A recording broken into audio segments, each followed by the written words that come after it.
Johnny got a toy golf set when he was 3, and from that day on, he was hooked. All he wanted to do was golf, golf, golf. He'd be on the links before school, after school. All he ever wanted was to go pro. And then, one day, when he was holding his grandson and thinking about his 12 handicap, Johnny realized it just might not happen for him. But you know what did happen for him? He switched to Geico and saved a bunch of money on car insurance. So that was good, and so was hanging out with his grandson. Welcome to the Indie Film Hustle Podcast, episode number 333. I'm not a businessman. I'm a business man. Jay-Z. Broadcasting from the back alley in Hollywood, it's the Indie Film Hustle Podcast, where we show you how to survive and thrive as an indie filmmaker in the jungles of the film biz. And here's your host, Alex Ferrari. Welcome, my Indie Film Hustlers, to another episode of the Indie Film Hustle Podcast. I am your humble host, Alex Ferrari. Today's show is sponsored by Industry Jump. Industry Jump is a global community of verified filmmakers providing the next generation of filmmakers with the resources required to grow their businesses, learn new skills, and manage their careers. You can sign up for free. You can even create a verified portfolio, search for film crew to hire for your next projects, and learn from top-tier creators in the industry through live video mentoring. So if you want to check this out, guys, head over to industryjump.com. Today's show is also sponsored by ShotLister. Paper shot lists suck, and when something inevitably goes wrong on set, you're left to scribble all over your perfect plan. But with ShotLister, you can schedule your film shot by shot and minute by minute. Then on set, just update your shot list, and ShotLister automatically does the math so you know exactly what you're doing. Check out shotlister.com, which is available on macOS, iOS, and Android. And as a special bonus, ShotLister is giving away 50 free downloads every month. Just email indiefilmhustle@shotlister.com for your free copy. Before we get started, guys, I just want to let you guys know that my new book, Rise of the Filmtrepreneur, hit number 1 in the filmmaking books category. That is insane. All in just pre-order. So thank you all so much. And if you guys have not checked that out, go to filmbizbook.com. That's filmbizbook.com and check out, pre-order, sign up for early access to the Rise of the Filmtrepreneur. And also, by the way, guys, the Filmtrepreneur podcast is doing insane.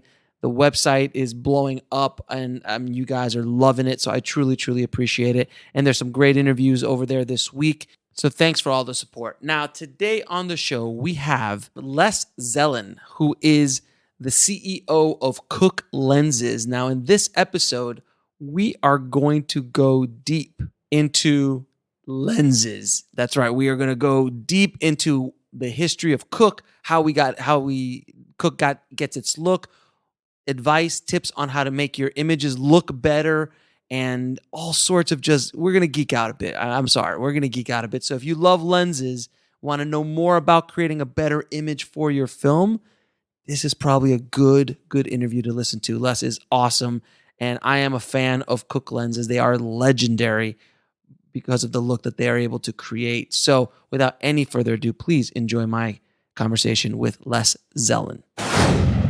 I'd like to welcome to the show Chairman of Cooke Optics, Les Zellan. How you doing, man?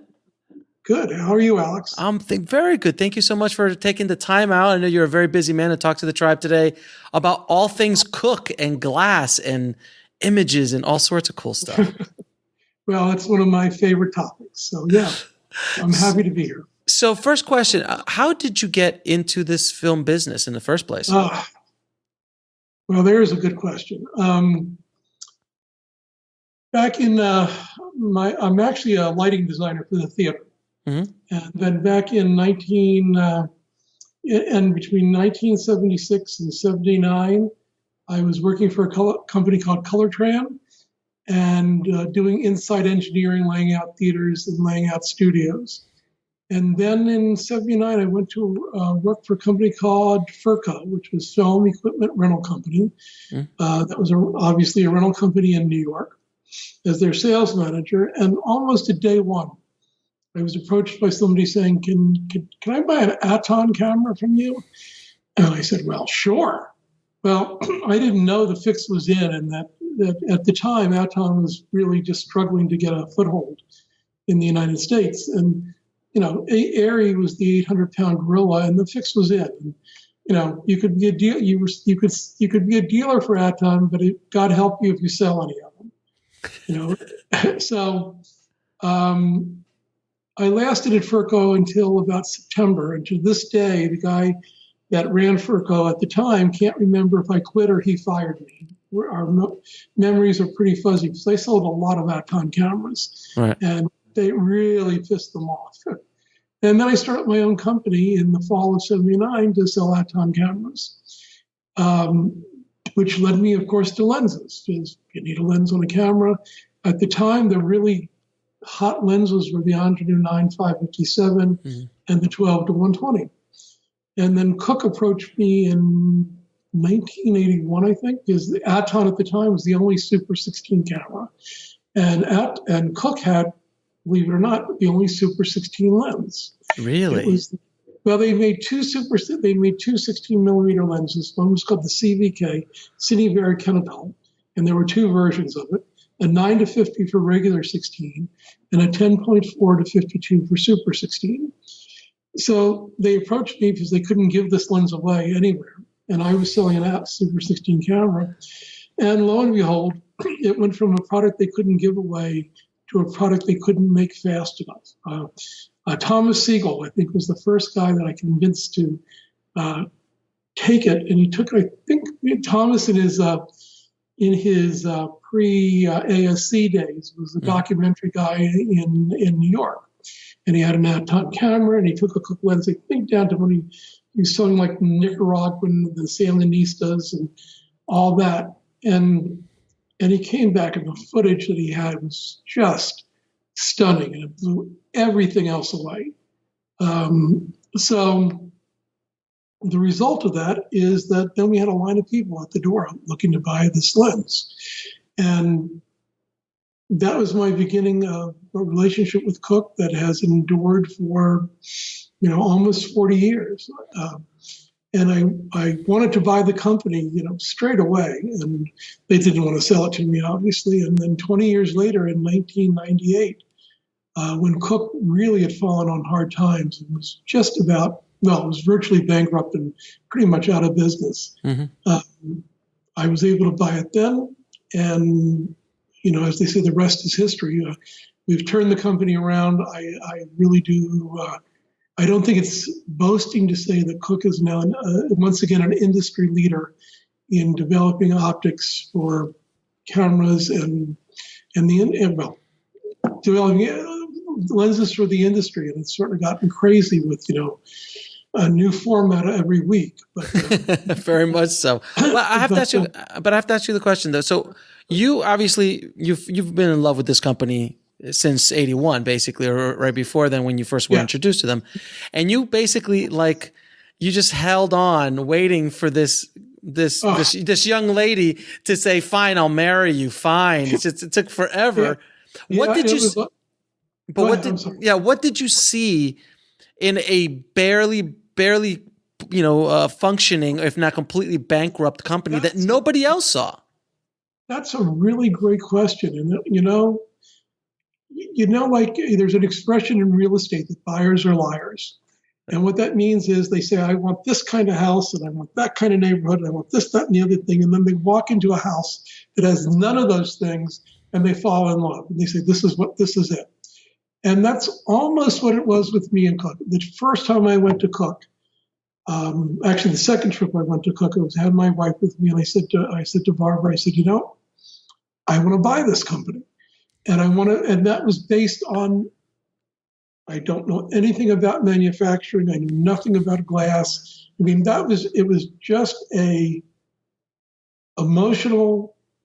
instant emotional response to see how this company was set up. At the time, it was part of the Rank organization, part of Rank Taylor Hobson, which was at the time, a very big company, and with lots of interest, of which Cooke was insignificant.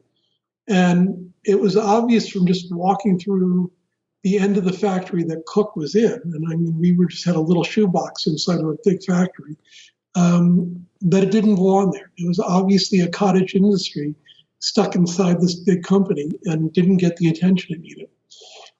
Why I had an affinity for it, it's one of those great what ifs. I just don't know.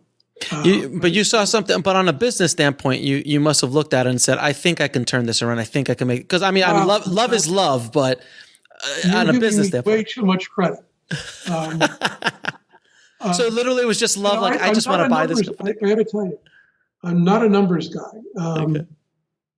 I just had a gut feeling that I could do it.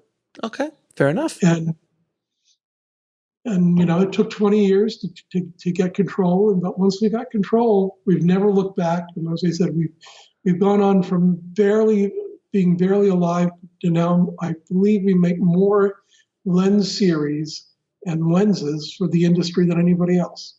Now, in this company, if you could tell a little bit about the history of this company's been around forever. The whole story of Cooke would make a great movie. And if you've got anybody out listening that wants to write a script. So the company, the founder of the company was a guy named William Taylor in 1886. Wow. And the company was called Taylor Hobson. And he and his brother Smithies made lenses. And then, and just to give you an idea of how involved and how small the industry was back then, Kodak started in 1889. And before George Eastman started Kodak, he took the boat over to England and he spent some time with William Taylor to find out about lens making. So, I mean, it's all the whole history of the movie business is interwoven, between all these companies, but it's a fascinating story. Anyway, Cooke, the Cooke brand, it came out in 1892, 93. There was a guy that worked for a company up in York. My company's based in Leicester, by the way, Leicester, England. And there was a guy in New York, a guy named Dennis Taylor, and he's no relation to my Taylors. And he worked for a company called T. Cooke & Sons, and they made telescopes. But Dennis Taylor came up with this arrangement of glass that allowed you to get detail all the way to the edge of a photograph without shooting through a pinhole, with shooting through a wide aperture. Because in the 1880s, 1890s, to get detail to the edge, you really had to shoot at an f/64, even basically you had to shoot through a pinhole camera. Sure. So this was revolutionary. And in fact, most optical historians consider this invention to be one of the most important in modern lens making and photography. But fortunately for me, it has no real application in telescopes. So the guys at T. Cooke & Sons went to their friends down in Leicester and said, you want to use this patented invention we have? And of course, not being stupid, they said, you bet. And the deal was made, other than the money that changed hands, the deal was made that any lens using this invention would be called a Cooke lens. And hence, from the early 1890s to now, Cooke has been in, one way or another, been in continuous production. We made all the Charlie Chaplin movies, the Mary Pickford movies, the famous Claire's Mansky movies. We made Wings, the first Academy Award-winning film.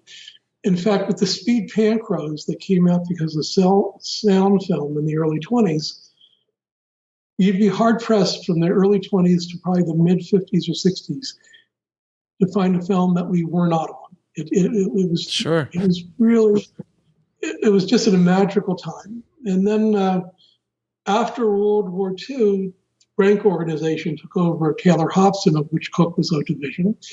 And we actually did very well under them for a while, because you've seen those old movies with the gong man at the beginning, and he hits the gong and it's out there. Rank.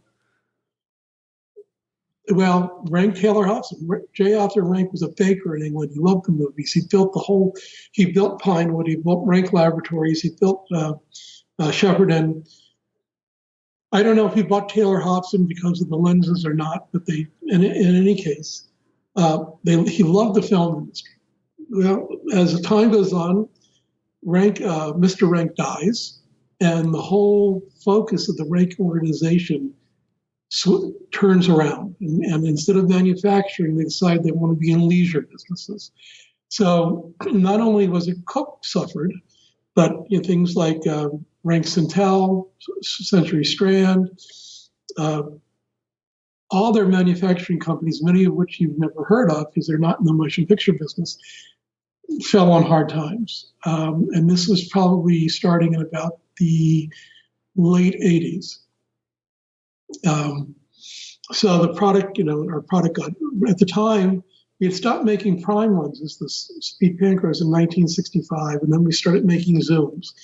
And our zooms were, not only the two CVKs that I talked about earlier, but I'm sure most of your, if you guys are old enough, there was the 25 to 250 and the 20 to 100 zooms that really bought. I know Ingenue was out there, but we really bought zooms to the motion picture industry. But as they lost interest in manufacturing, they didn't make investments. So Ingenue, for instance, in Zoom, they came out with some products that weren't that good, but then they came out with, the HR series and then the Optimo series, and they just sort of left us behind, and Cooke was sort of withering on the vine for years. And then, as I said, in 1998, I was finally able to, for the fourth try, I was able to buy the company. It's fascinating that you were literally able to, I'm sure pennies on the dollar, be able to pick. I wish that were true. I wish that were true. I overpaid, but at the end, it was good to me. Yeah, it's been a great relationship. It's allowed me to go all over the world. It allowed me to talk to you about Cooke. I don't regret a penny that I put into it, but it was not pennies on the dollar. Okay, but you were still able to acquire a legacy company without question. Because I've known about Cooke from the days of my film school days. I mean, Cooke was Cooke, and I think it was even I went to film school in '96, so it was a couple years before you purchased it. So even then, there was still from the old cinematography teachers would be talking about like the old Cookes and all that stuff. But I wanted to ask you about the infamous and yet very famous Cooke Look. Well, what is the Cooke? Let me turn around. See that? The Cooke Look, which is now trademarked, of course. Yes. So what is the Cooke Look? To be fair, we did not invent that slogan. Mm-hmm. The industry invented that slogan, and then we sort of grabbed it. Yeah, fair enough. So what is the Cooke Look? Well, that's a great question. On our website, on the Cooke website, we've asked cinematographers to write it down. And they all say more or less the same thing, but in different words. It's a warm look. It's a very, what I think Ed Lockman used the word round look, because it has a really nice, gentle fall off of focus. So it gives you a very dimensional look. And frankly, the warmness of the lens makes people look good. I mean, and who doesn't want to look good when they're getting photographed? In fact, in the old days, like in the old studio days, there were stars that put in their contract that they had to be photographed with Cooke lenses because they knew that much.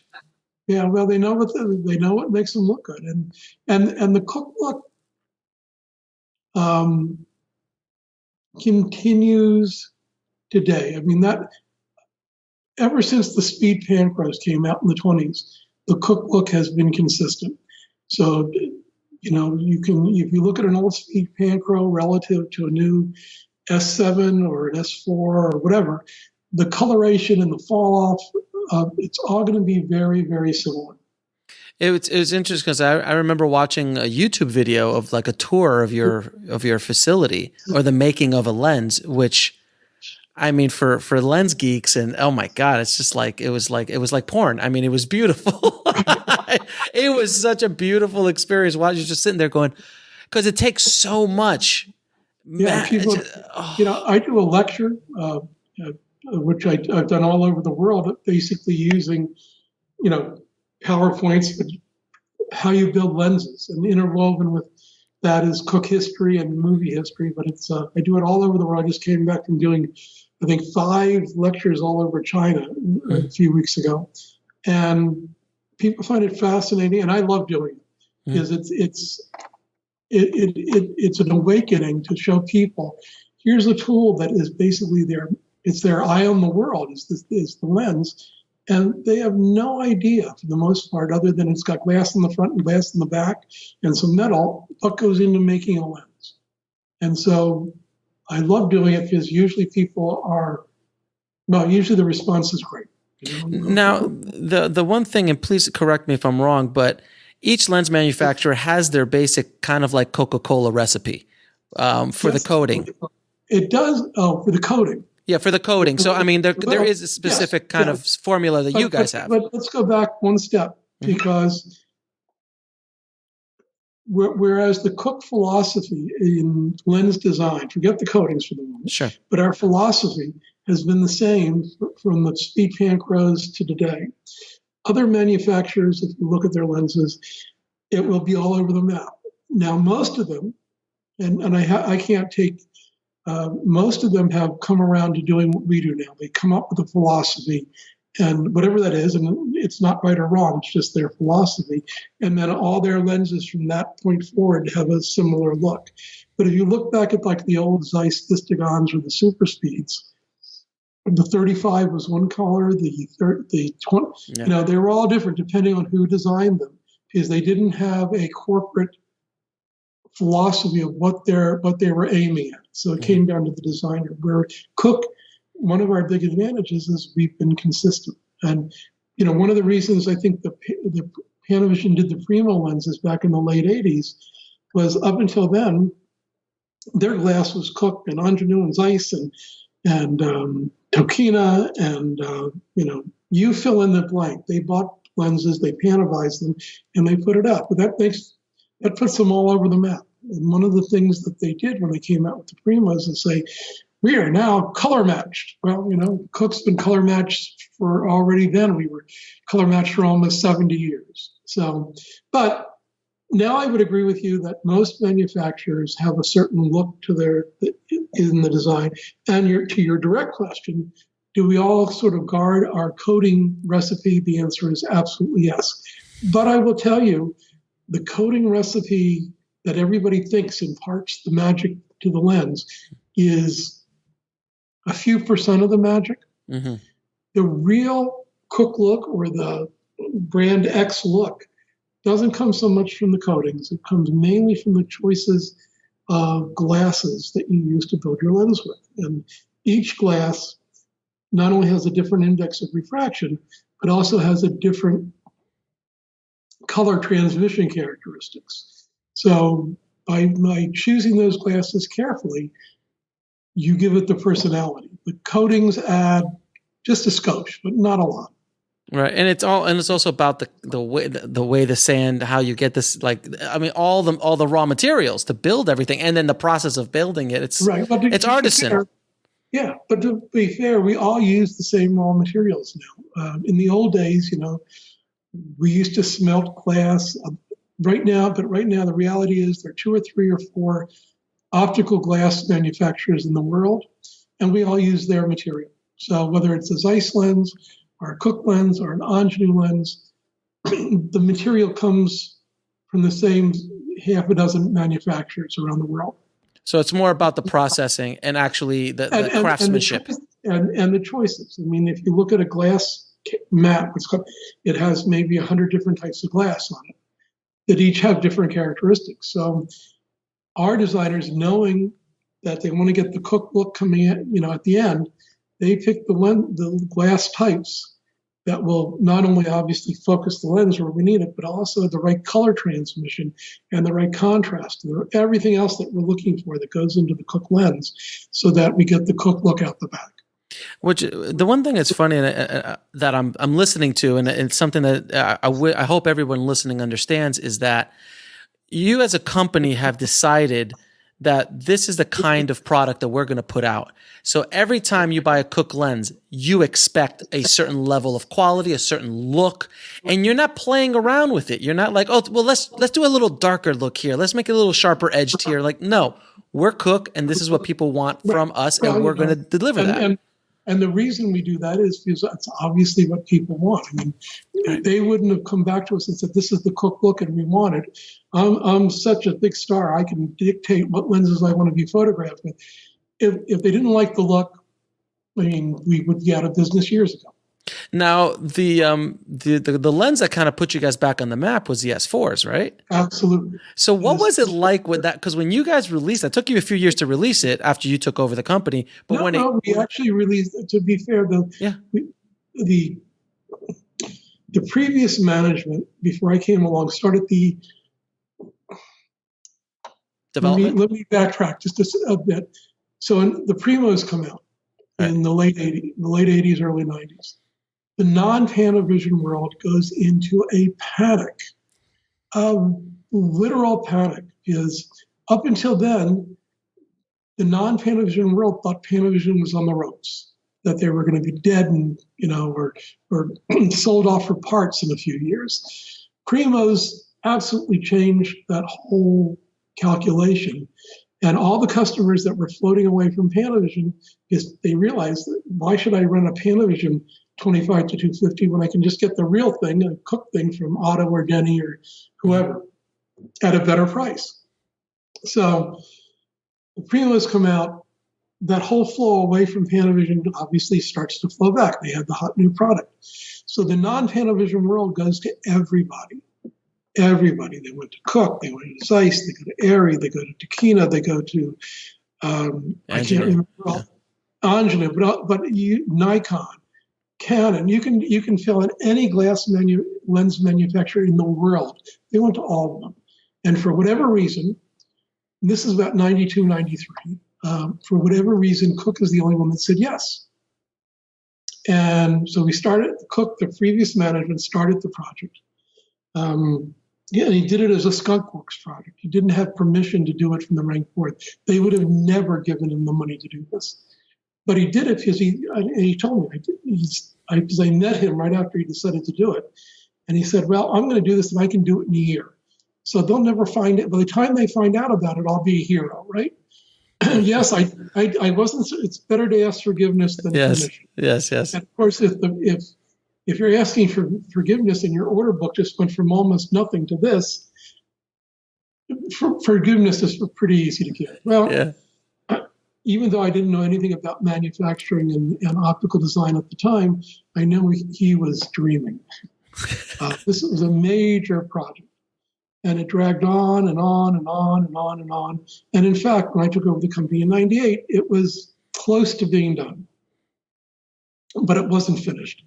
I won't go into all the gory details of what happened on how he hid the money from spending from the, but it was not a pleasant thing. But that's neither here nor there. So when I got there, several of the S4s were prototyped.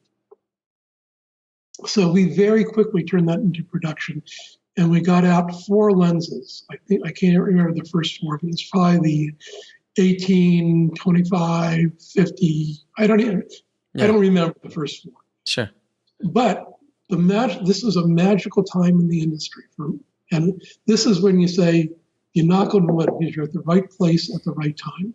So all the people that had passed, and the only ones that I care about passing were Zeiss and Arri and Angina. So they passed on this. So, and I understand they had in the prime world there were the Distigons and the Super Speeds, which were even then were 30-year-old designs. Arri and Zeiss were making a ton of money on those, right? They're 30 years old designs, the tooling, everything's been paid off years ago, and we're still selling them. And so, the Primos are a bit of a problem, but our stuff is still selling. Nobody's got anything to compete with. Well, we come out with the S4s. They were the first modern non-Panavision lens, and the world winds up at my door. Wow. So I went from no business to 3 or 4 years worth of business almost overnight. and then Zeiss and Arri went into a bit of a panic, and they put up, the story about putting an infinite number of monkeys with an infinite number of typewriters in a room. And sooner or later, out comes, all the great works. But they did pretty much the same thing with lens designers, and they put them in a room and said, don't come out until what became the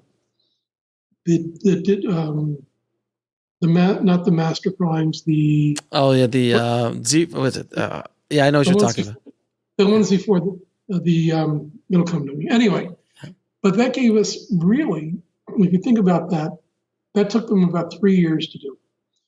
That gave us a window from 98 to 2001 that we were all alone. We had the only new primes in the industry, and they were just incredibly. The demand, as I said, went off the shelf, off the charts. Sorry. Right. And so, right place, right time. Knock on wood. The S4s are still one of our best-selling products, and this year, they're 21 years old this year. Wow. They're still selling. I think S4s are more or less the standard of the industry. Now, can we discuss a little bit about vintage glass? Because there is something to be talked about vintage Cooke lenses and what happens to it. Because a lot of people don't understand. They're like, "Oh, I need a brand new lens." I'm like, "Well, not necessarily. You might." Well, but we're actually dealing with that. So tell me. Tell me. As you know, a lot of people love shooting with the old speed Pancros. Well, again, to step back a little bit, let's thank digital for being a boring and sterile format. Right. So when digital comes in, pre-digital, people were throwing away or giving away old speed Pancros. We're never going to use this again. Let's get rid of it. Sell it for $50. I know. I remember. I heard these stories. It hurts. Yeah. So digital comes in. And I thank Jim Gennard every morning. The revolution he started is simply amazing. Yep. I'm not crazy about digital from a personal taste. Does tend back toward film, but I loved it as a manufacturer. Digital has been amazing for me. It's taken a small market and made it astronomically big, and it's caused people to think, wow, it's really a little boring and sterile. How can I put the character and personality I used to get in film? How do I re-inject that into digital? And of course, one of the easy ways is to use old glass. The problem with old glass is that it's old glass. So, like with our old speed Pancros, keep in mind the last speed Pancro we made was in 1965.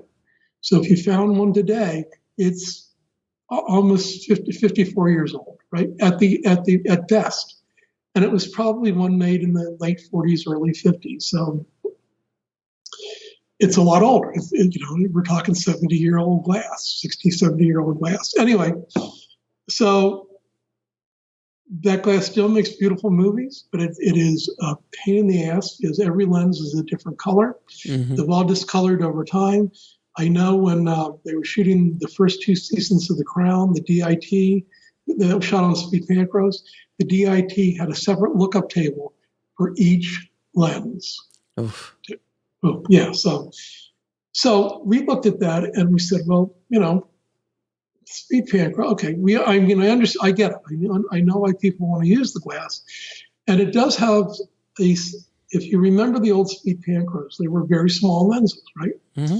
And the S4s are significantly bigger. Well, the S4s are significantly bigger, so we could give you a better field performance than the Pancros. The main difference between a Pancro and an S4 is that the fall off of focus on an S4 starts of what we call the picture height area. If you can imagine a frame and you put a vertical line through the frame at the axis and make a circle of that area, that round circle is where we try to keep it pretty clean, and then we let the fall off come in.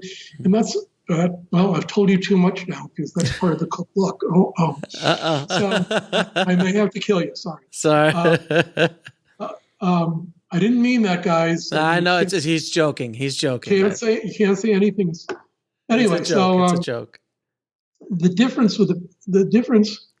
reason the S4s got bigger were not only to solve mechanical problems that people wanted better scaling and better footage scales and all this other things, but it was also to increase the glass diameter and get better performance in the field. The Pancros, the basic difference is a Pancro the focus falls off as soon as you come off the axis. So the fall off starts really, you move 2 pixels over and you're already losing focus. It's very gradual and very flattering, but that's the main difference between a speed panchro and any of modern Cooke lenses. Except we noticed this, and there are only a finite number of old speed panchros or old anything out there. They're all discolored. They're all in probably desperate need of mechanical and optical parts that don't exist anymore now. And there are some companies that are trying to fix that, but we're not one of them. So we took a look at the old speed panchros designs and said, let's just remake these. I mean, we can remake them. We can do 2 things. We can remake them in a new housing with new glass, but keep true to the old look and feel of the fall off. And we can increase the coverage. Is like the 18 and the 25, and I think the 32 didn't really cover Super 35. They covered the original Silent 35. So we fixed all those issues. We added the metadata, our eye system, which is evolving into an industry standard, and we put them out as the Panchro Classics. And they're doing phenomenally well. And we know we've really got it right. We've had some very big name DPs that almost shot exclusively on Panchros, or the old speed Panchros. And the last 2 features that this one particular guy did, when he tested them against his old speed Panchros and the new classics, he ended up using the classics. I mean, it takes a headache out of it. You get the look, you get the feel, but you don't need a different lookup table for every lens. Right. You can get parts. You can get. They're much easier for an assistant to use because they're more S4 in mechanical, but Panchro Classic, Panchro Super Speed Panchro in look. That's amazing. So you guys actually took the old concepts of the vintage and what made it so beautiful, and then just redid them. And what I like to tell people is the Panchro Classics probably look like the speed Panchro did when they took it out of the box 60 years ago, when it was a clean glass and operational, So, and they've been extremely popular. And again, everything I make, including S4s, we've never had, for 21 years, we've never had stock. We build to order, and we're on back order in varying degrees on everything we make. And we've expanded we built a new factory, we've built a second factory, we've gone from 36 to 130 some people, and we still can't make stuff fast enough. Wow. That's a good problem to have. That's a good problem to have. Now, what is Cooke doing to adapt to this new generation of mega resolution cameras out there? The 8K, 10K, 25K, 50K eventually, I'm sure. I know. You say that exactly the way I do. I get up to a gazillion K. I mean, like, at what point do we our eyes just can't comprehend K? We could talk about Ks in a minute, but. We've already, I think we've pretty much passed that once we go past HD. Depending on the size of the screen. Sure. If you're sitting in your living room watching a movie, and you got a 65-inch set, unless you're sitting like a foot away, you don't get the benefit of that UHD. No. I mean, so all these resolutions, what I like to tell people, can your old speed Panchros handle all these new resolutions? Well, people are making movies with them every day, and they like what they see. Right. So a lot of this is just marketing hype. Of course. But are we dealing with it? Sure. I mean, every time there's a new format, it causes us to say, oh, shit, there's a new format. On the other hand, it puts a big smile on my face is that, oh, shit, people are going to have to buy more lenses. Isn't this great? So right. when the industry, red is, I think red is the big culprit here as far as changing formats. But then I think the whole camera manufacturing industry is the culprit here. The thing that annoys me about full frame isn't that I don't love it. I love making lenses for it. Our S7s and our new full frame anamorphics are extremely popular. And, we'll chat about that in a minute. But full frame came about, in my mind, it was nothing anybody was asking for. Nobody was saying, gee, Super 35 just isn't good enough. We really need five more a pixels. bigger format so I can watch a movie on my phone. I mean, this makes no sense to me. As just me personally, me as a lens manufacturer, I say, oh boy, a new set of lenses. So with Red and now the rest of the industry pushing, the rest of the manufacturers pushing full frame, of course, we developed the S7i lenses and actually had them on the market, I think, before the cameras. I think that's never happened before. People think that the camera manufacturers and the lens guys are talking to each other all the time. But for the old days when Arri and Zeiss were together, which they're not anymore, that's not true. We find out about it just like everybody else does, listening to rumors in the industry and trying to make the right guess. Well, we made the right guess on the full frame. We came out with the S7, I think 2-3 years ago now, just as the cameras were starting to come out. They've been extremely successful. Because basically they're taking the S4 and scaling it up. It's not just scaling up an S4, it's a whole brand new design, but the look and feel of it when we were done looks like a Cooke lens, so a modern Cooke lens. So we did that well. And then last year, we announced the full frame anamorphics, which we will start delivering in about, we'll have, last year at IBC, we announced them at IBC last year. We said we'll have them by NAB, and we will have the first 4 lenses at NAB this year and start delivering thereafter. And there we've taken a bit of a flyer. Well, I shouldn't say that. We've got tons of orders for them, so I know we nailed it. But one of the things we did is instead of doing a 2x squeeze like we do in traditional 35, we did a 1.8 squeeze. And there was a lot of thought and care that went into that equation. And it looks like we really nailed it. Good. And the 1.8 look is almost indistinguishable from 2, except the most trained of eyes.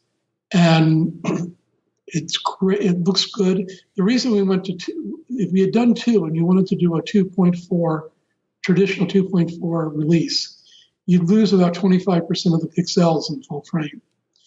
If you want to use the full 3x2 full frame, it's a 1.6 squeeze. Well, the problem with the 1.6 squeeze is it's not really anamorphic looking. It's sort of maybe, it could be different, maybe it is, maybe not. It's really uninteresting. And in my mind, excuse me, the only reason to shoot anamorphic is that you want it to look anamorphic. Mm-hmm. I mean, I know there's some companies making very clean anamorphs that look spherical. And I just have to scratch my head when I see these and think, what the hell were they thinking? Why would I want to go to all the trouble of shooting anamorphic? Right. When I can just, crop my frame and get widescreen, and nobody's calling out for resolution. There's plenty of resolution. So anyway, so 1.8, if you do a 2x squeeze, you lose too many pixels. If you want to go the whole frame, it's 1.6, and that's not interesting. 1.8, it's right in the middle. You lose about 10% of the pixels, but it looks like 2. I've shown it to DPs. Most of them can't tell whether it's the 2 or the 1.8. Mm-hmm. And as an added benefit, if you were doing a 2x squeeze and you wanted to go to full frame, you'd be at about 3.1 ratio, which is just not a very pleasing ratio. It's too wide. Right. But if you go from a 1.8 squeeze and use the whole frame, you're at a 2.7. Well, 2.7 is just under 2.76, which is ultra Panavision. Sure. And that's a really, that's a pleasing range. And ultra Panavision, though, was shot with a 1.25 squeeze. So it was a little different. But the bottom line here is when I look at test film, and if you want to see some test shots, you can go up to the Cooke Vimeo site, mm-hmm. and there's a bunch of tests up there. I think this is in the boy, I can't even remember. You go to the Vimeo site, it's the first test on the right. Mm-hmm. And it has all our lenses shooting the same thing over and over again, but showing you, and it's pretty impressive. Anyway, so it's everybody that sees it, and I think what's going to happen, looking at we've done most of our testing, obviously, on the Sony Venice, a great camera, by the way. I'm looking forward to seeing the new LF Mini, but the Venice is a great camera. And you look at it with the 2.4 lines, and then you look at it at 2.7, and you think, why wouldn't I release in 2.7? It's just really pretty. So I think in the long run, at full frame, 2.7 is going to become the ratio of choice to release them. But time will tell. Now, one other question I want to ask you, and we kind of touched on it before, is the whole resolution and this kind of arms race with the resolution. I want to ask you, in your opinion, are we going to get to a point, because I think we're getting there if we're not there already, that it just truly does not, like, you can't, like, the red 20K, why? Like, so what's the next generation? So what are these camera manufacturers, in your opinion, going to do to get us to buy new cameras if it's not resolution, in your opinion? Yeah, but this is the problem. I mean, again, look when digital came in. What did people rush for? They rushed for old speed Panchros, bull Sure. Frankly, the reason we decided to do anamorphics, I've been asked to do anamorphics for 20 years, from the day I bought the company. Mm-hmm. We didn't jump into anamorphics until digital. Because again, for the same reason, people are looking to make digital interesting, and anamorphic is a great way to do that. I think we've already passed the point of no return in what you were asking. What people have lost sight of, and this really annoys me with a large part of the industry, is that they're letting the technology wag the dog. Mm-hmm. It used to be the story would make the decisions. And frankly, the ultimate resolution does not make a picture that anybody wants to watch. And in fact, usually the more resolution you have, the worse it gets. So, touche. So that's why people are using the old lenses. They're using their anamorphic. They're trying to put character into what is becoming a more and more sterile image. So I think, as I said, I think this whole arms race that is a marketing bullshit. 2, 4, 8, 16, a million K. I know there are engineers out there that will argue with me, but we're not engineers. At least I'm not an engineer. And my customers, my ultimate customers, the filmmakers, they're not engineers. They're storytellers. And they have to pick the right tool that will tell their story. And I'm sorry, it's hard for me to imagine that I want to tell any kind of drama or romantic comedy or any kind of story in 20K resolution or even an 8K. Right. It's going to look like shit. So yeah, the actors aren't super happy about it, because I was looking at some of these images that the DP did not know what they were doing. Some of these movies that are shot in these high resolutions, and you start seeing everything. Little thing on some aging actors or actresses. They just don't look good. I mean, you're old enough to remember when HD took over, right? Oh, of course. I was there when Sony showed up. You were on the cusp of that. I was at a workshop, and I saw Sony show up with the first HD cameras, right. And they went out and we shot flowers and bumblebees and stuff. But can you imagine from the SD world to the just straight up 1920 by 1080? Right, but you remember, everybody panicked then because they had to, the flats. You could see the seam in the flats. You could see everything. Things. The makeup, all the caked on makeup. Everything had to change. Okay, so we got to HD, and HD is still within sort of the human vision purview for the most part. But anything beyond that, unless you're putting it on a 900-foot screen, is a waste of time. And as I said, we get all this resolution so I can watch the movie on my phone. So I know it's brutal. It's brutal. And nobody was complaining that the Alexa was the most popular well, it probably still is the most popular camera, which is basically an HD camera on steroids, right? It's not 4K. And I've seen Alexa images projected on, big, like stunning. big, like Leicester Square in England, big downtown theater screens. And you're not sitting there saying, gee, I can see the space between the pixels. I wish they had 4K resolution for this. So I shot my last film on the Blackmagic Pocket 1080p camera. The whole feature I shot on that with some nice vintage glass and some nice new glass. And I projected it on a theater. I was like, this looks beautiful. It was fine. Well, you get the right images with the right story. Exactly. And it works. Right. If you give me $200 million, I'm not shooting it on the 1080p camera. If you give me $200 million, I'll probably get on an Alexa. You may, you say that, but again, the story should drive drive your choices, not the tech. The last thing you should choose, to me, would be, okay, this is my story, blah, blah, blah. The camera and the lens combination that will give me the look I'm looking for is this. Right now, people say, ooh, there's a new Mini LF. I have to shoot my next movie on the Mini LF. I must have it. I must have the next Red. I must have the next Alexa. I must have the next... I really think, as I said, the tail's wagging the dog, and I find that really,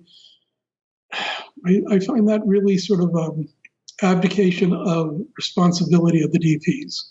Mm-hmm. Yeah, because I remember I was talking to a few of my friends who are in the ASC, and they were telling me back in the days, like producers are telling me what to shoot on now. Like they're like, we need to shoot on Red. We need to shoot on this camera. And they're like, but I'm the DP. That's my job to choose that. Right. Well, yeah, digital has unfortunately changed all of it. Yes, it has changed the roles. It's really changed the roles of a lot of people on the set. Yeah, without question. But luckily for me, they still need lenses. At the end of the day, you're still coming up aces every time.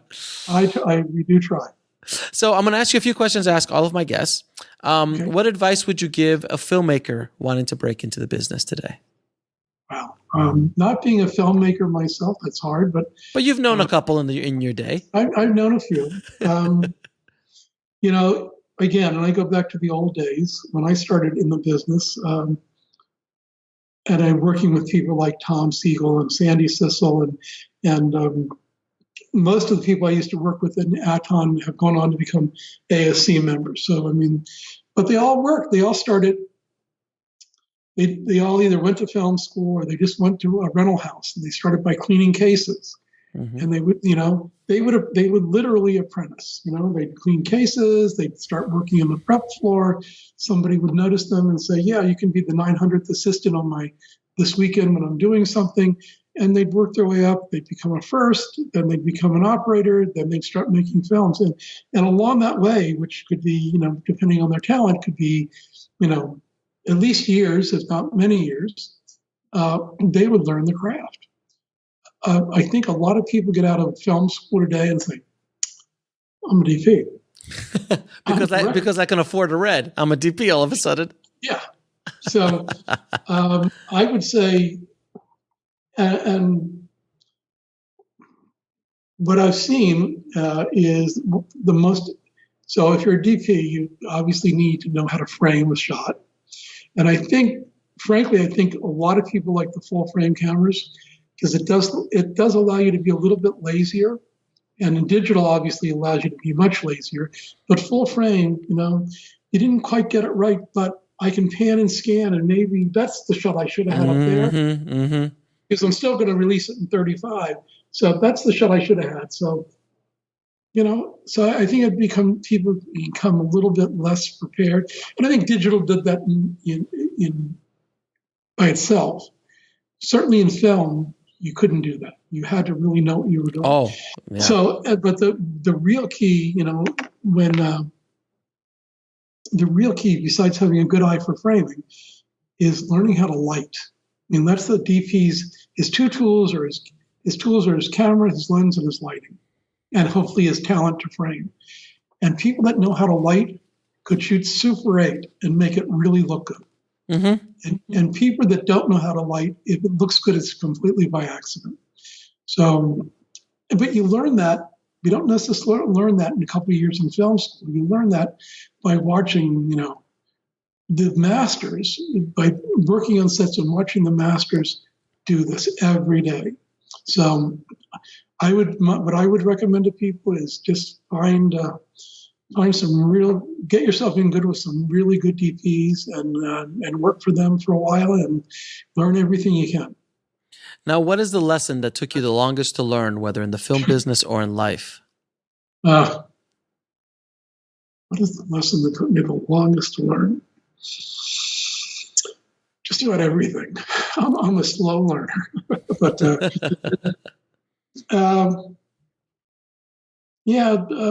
well, that's a great question. I'm not sure I have an answer for it. All right, no worries. I'm not going to worry. That's one of the things I learned. Don't worry about what you can't answer. Fair enough. Now, what are 3 of your favorite films of all time? Oh, that's unfair. I know it is extremely. Question. But for currently, at this moment in time, right now, 3 of your favorite films. Well, I've got to say, it should be, let's see, all the films shot on Cooke. Of course, obviously. Yeah, you've got to be politically correct or you can't say a movie. I was one of those guys that actually helped pull the upset off in the Academy this year. I voted for the Green Book. I thought that was. I thought it was a great book. I thought it was well done. I hate films that. I really hate films that lecture to me or want to show me the way it should be. I thought the Green Book was just a nicely put together, great story. Yes, and there was a message and all that, but I just thought the performances. The writing and the performances were brilliant. Now, my wife preferred Bohemian Rhapsody. I didn't do much for me. If you take the music out of that movie, a lot of that was shot with Speed Pancras, by the way. Okay. Bohemian Rhapsody, and then of course I should really want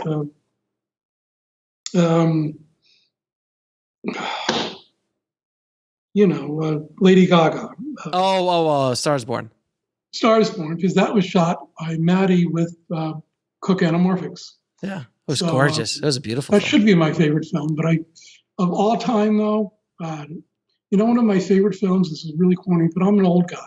Sure. One of my favorite films is, I'm so old, my mind is going. Jimmy Cagney and Yankee Doodle Dandy. Okay. I'm just light, fluffy. I could watch that film probably 20 times and still enjoy it. Very cool. Now, where can people find more about Cooke and more about you? Well, they don't need to know much about me, but they can find more about Cooke on cookeoptics.com. Also, we just as of today, the U.S. distributor for Cooke used to be a company called ZGC, which is company to Cooke Americas as of today. But you can go to cookeoptics.com and find out all you need to know. Very cool. Les, it's been an absolute pleasure talking to you and geeking out on Cooke, all things Cooke and lenses and stuff today. So I appreciate your time. I know you're a busy man. Thank you so much. Thank you very much. As I said, I can only talk about Cooke endlessly. If you want to do this again for another 6 or 7 hours, just give me a call. All right. Appreciate it. Thanks, Alex. I want to thank Les so much for being on this show. Thank you for dropping knowledge bombs on knowledge bombs about lenses and all things glass. So thank you again, Les. If you want to get information on anything we talked about, links to Cooke, Glass, and Cooke TV, head over to indiefilmhustle.com/333 for the show notes. And if you haven't already, please head over to filmmakingpodcast.com, subscribe, and leave us a good review for the show. It really helps the show out a lot. And if you haven't checked it out, check out my new podcast, Filmtrepreneur Podcast, where filmmakers and entrepreneurs meet. And that's at filmbizpodcast.com. Thank you so much for listening, guys. That's the end of another episode of the Indie Film Hustle Podcast. As always, keep that hustle going, keep that dream alive, and I'll talk to you soon. Thanks for listening to the Indie Film Hustle Podcast at indiefilmhustle.com. That's INDIEFILMHUSTLE.com. You'll do it right to update your home to something more your style. Lowe's is here to help, and even better, will help you save. Step up your flooring with Pergo waterproof laminate flooring starting at just $248 per square foot and get it installed for just 99 cents per square foot. Swap out your old bath vanity with a stylish new one and get up to 40% off select vanities during our Refresh for Less kitchen and bath event. Whatever you need to make stylish updates to your home, do it right for less. Start with Lowe's. Offers valid through 7/24, U.S. only.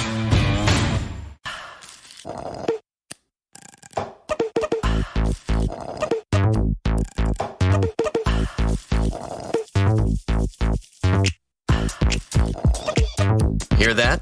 That's the sweet sound of Minute Maid slushies at McDonald's, turning up your summer with every sip, slurp, and ah. Get a small sweet peach, blue raspberry, or fruit punch slushie for just $2. Or get any size soft drink for $1. Price and participation may vary. Limited time only. Cannot be combined with combo meal.